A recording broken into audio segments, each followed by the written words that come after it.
Amara tightened her grip on the soft blanket that wrapped around her 6-month-old daughter, Lila. The baby was sleeping soundly against her chest, her tiny fist holding on to a frayed little stuffed bunny. The bunny was worn out, its fur rubbed thin in places, its ear nearly torn off, but to Lila it was everything. Amara's own shoes were falling apart, so thin she could feel the pavement beneath every step.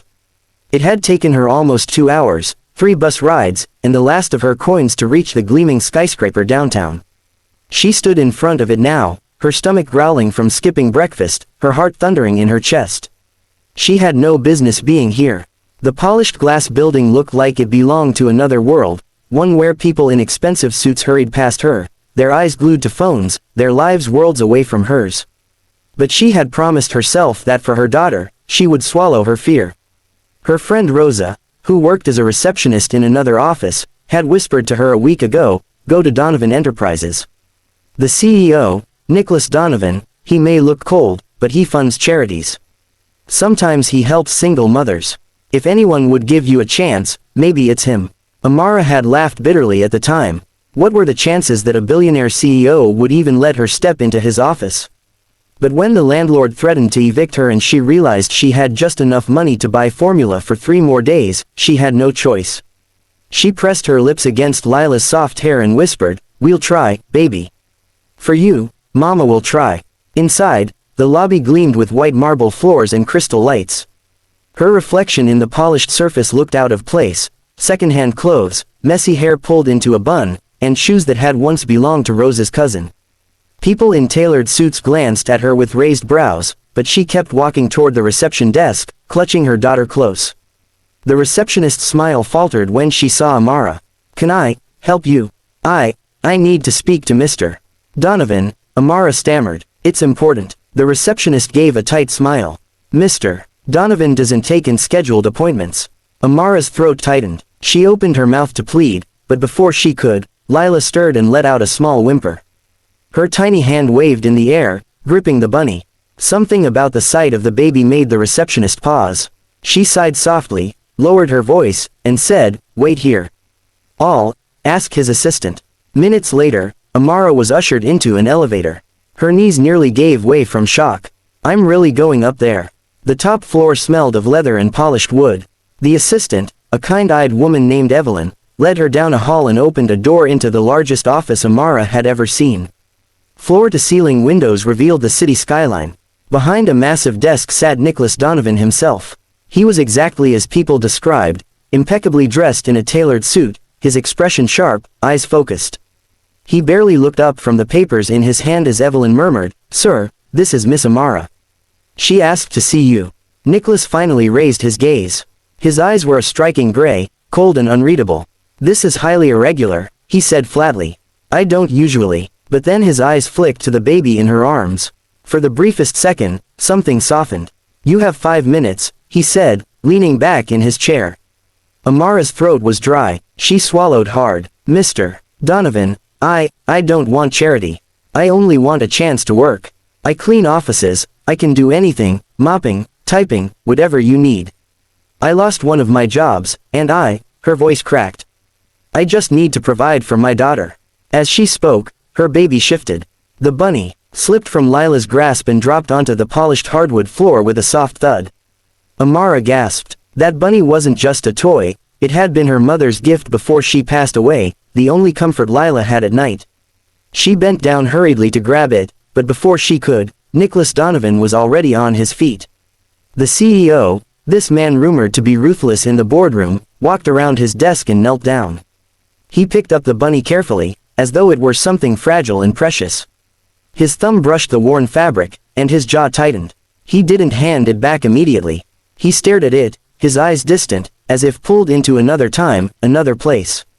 Then slowly, he knelt until he was eye level with the baby. Lila blinked up at him with curious eyes. To everyone's shock, including Amara's, she giggled, reaching out her chubby little hand toward the toy. Nicholas's face changed. The cold, controlled mask cracked, and for the first time, there was something raw in his eyes. He placed the bunny gently back into Lila's hands. His voice, usually firm and commanding, was quiet. "That looks just like the toy my daughter used to carry." The room fell silent. Evelyn, standing by the door, covered her mouth with her hand. Amara froze, stunned. "Your daughter," she whispered. Nicholas stood slowly, his gaze never leaving the child. His voice was low, as though it pained him to speak. "She would have been about this age now. My wife and daughter, they died in an accident years ago." Amara's heart clenched. She looked at the man before her, not as the powerful CEO, but as a grieving father who had once cradled a baby in his arms. Suddenly, his reputation as cold and distant made sense. Nicholas took a deep breath and looked at Amara directly. "When your child dropped that toy, for a moment, I was back there. Picking up my little girl's bunny from the floor." His voice broke slightly, though he quickly regained composure.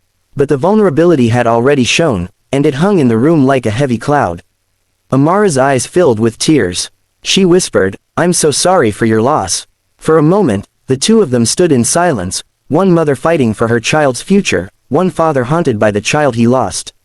Finally, Nicholas cleared his throat and straightened. "Miss Amara, you came here asking for work, not charity.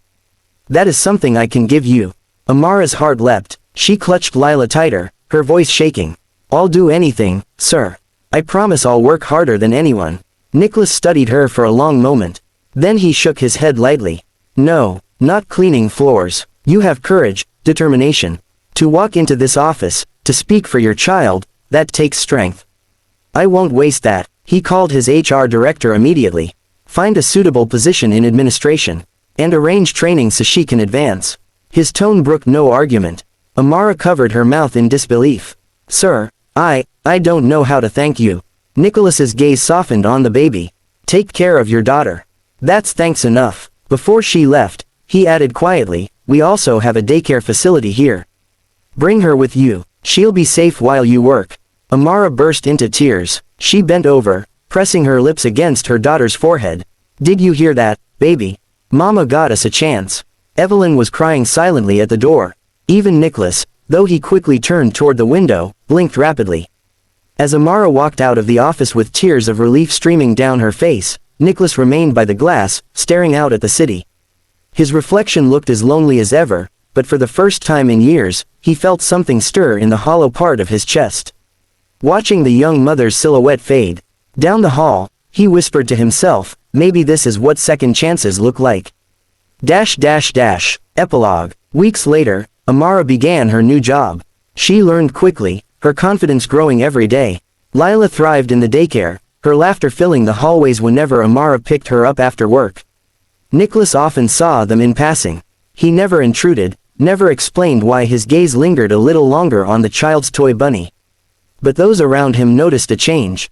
The once distant, untouchable CEO seemed gentler, more human. And so, the day a poor girl dropped her baby's toy in a CEO's office became more than an accident. It was the day two lives, one broken by loss, one desperate for hope, intertwined. The moment reminded everyone that no matter how powerful, no matter how hardened, the human heart could still be moved by the simplest, smallest things. The elevator ride to the top floor felt endless. Amara pressed her cheek against her baby's head, whispering softly, "Just a little longer, Lila. Mama's doing this for you." Her daughter, only 6 months old, snuggled deeper into her arms, clutching her threadbare toy bunny. It was the only toy she had, the only thing Amara's late mother had left for her granddaughter. Amara herself felt as worn as the bunny. Her shoes were frayed, her clothes secondhand, and her stomach empty after skipping breakfast. But she had promised herself she wouldn't give up, not when Lila's future depended on her. Life had not been kind. Amara lost her cleaning job last week when the company downsized. Her landlord had already threatened eviction, and the last of her money was barely enough for baby formula.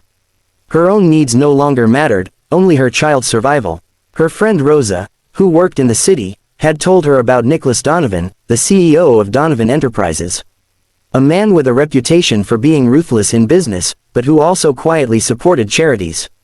"If you're brave enough to face him," Rosa had said, "maybe he'll give you a chance." That was why Amara found herself standing in front of his office door, knees trembling, her heart pounding like a drum. When the assistant ushered her in, she felt completely out of place. The office was enormous, with glass walls revealing the city skyline. Behind a polished desk sat Nicholas Donovan himself, a man in his early 40s, tall, impeccably dressed, with sharp gray eyes that seemed to read everything at once. He looked up, frowning slightly. This is unusual. I don't take walk-ins. Amara swallowed her fear. Please, sir, I don't want charity, I just need work. I can clean, file papers, anything. I have a daughter to care for. Her voice trembled, but her words carried all the determination of a mother desperate to protect her child. Nicholas leaned back, studying her. His expression was cool, unreadable. People usually apply through proper channels. Amara's heart sank. She clutched Lila tighter, trying to fight back tears. Just then, Lila shifted in her arms, and her tiny fist released its grip on the bunny. The toy dropped onto the polished wooden floor with a soft thud. Amara gasped. That toy was precious, irreplaceable. She bent down quickly to grab it, but before she could, Nicholas was already on his feet. To her shock, the powerful CEO walked around his desk and crouched down. He picked up the worn bunny carefully, almost reverently, as though it were made of glass. His thumb brushed across its faded ear, and for a moment, his expression changed. The cold mask slipped, replaced by something raw, almost painful. He stared at the toy as if it carried a memory that cut deep. Then, in a gesture that stunned everyone, including his assistant standing at the door, Nicholas knelt until he was eye level with the baby. Lila blinked at him, then giggled, reaching out toward the toy. Nicholas's lips parted slightly, his eyes glistened as he placed the bunny gently back into the baby's tiny hands. His voice, when he finally spoke, was barely a whisper. That looks exactly like the toy my daughter used to carry. Part 2. The reaction. The silence in the office was heavy, filled with unspoken emotions. Amara looked at him in surprise. Your daughter. Nicholas straightened slowly, his eyes lingering on the baby. His usual composed demeanor wavered. She would have been about the same age as your little one, he said softly. But I lost her. And my wife. In an accident, years ago. His words struck Amara like a blow. She had come expecting to meet a powerful man with no time for her problems, but instead, she stood before a father carrying invisible scars. Nicholas's gaze lingered on Lila, then shifted to Amara. When that toy fell, I was back in that moment. My daughter had a bunny just like this. I can still see her holding it, giggling like your little girl just did. His voice broke slightly before he caught himself, clearing his throat. He turned away, staring out the window as though afraid of revealing too much. Amara's eyes filled with tears. I'm so sorry, she whispered. Nicholas didn't reply immediately. He stood there for a long moment, silent, before finally turning back. His face was composed again, but his eyes were softer. Miss Amara, you came here asking for work, not charity. That is something I can give you. Amara blinked. You mean it.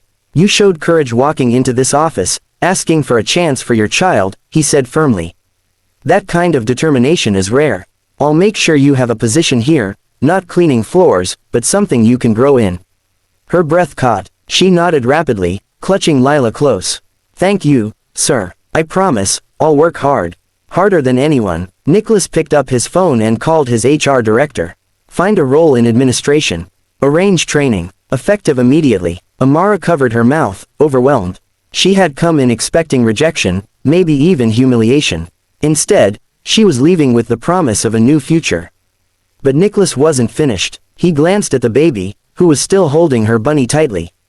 We have a daycare facility in this building, he said quietly. Bring her with you. She'll be safe here while you work. Amara burst into tears. She bent her head over her daughter and whispered, Did you hear that, baby? Mama got us a chance. Evelyn, the assistant, wiped her own eyes silently. Even Nicholas, though he quickly turned back toward his desk, blinked rapidly as though fighting his own emotions. When Amara finally left, holding her daughter close, Nicholas stood by the window, watching the city below. For the first time in years, the emptiness inside him felt a little less crushing. He whispered, almost to himself, maybe this is what second chances look like. Epilogue. Weeks later, Amara started her new job. At first, she was nervous and unsure, but she worked tirelessly, learning quickly, surprising even herself with how capable she was. Her confidence grew day by day. Lila thrived in the daycare, her laughter often echoing through the halls when Amara came to pick her up. Every evening, Amara would whisper a prayer of gratitude for the man who had given them hope. Nicholas watched from a distance. He never interfered, but his employees noticed the change in him. The once aloof CEO now carried himself with a softer presence. He spoke to his staff with more patience. He even smiled more often, though only faintly.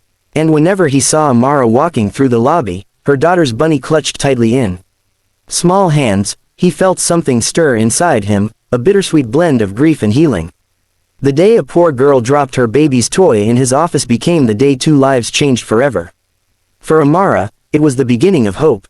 For Nicholas, it was the reminder that love, though painful, could still touch his heart. Everyone who witnessed it, Evelyn, the staff, even Nicholas himself, knew they had seen something extraordinary.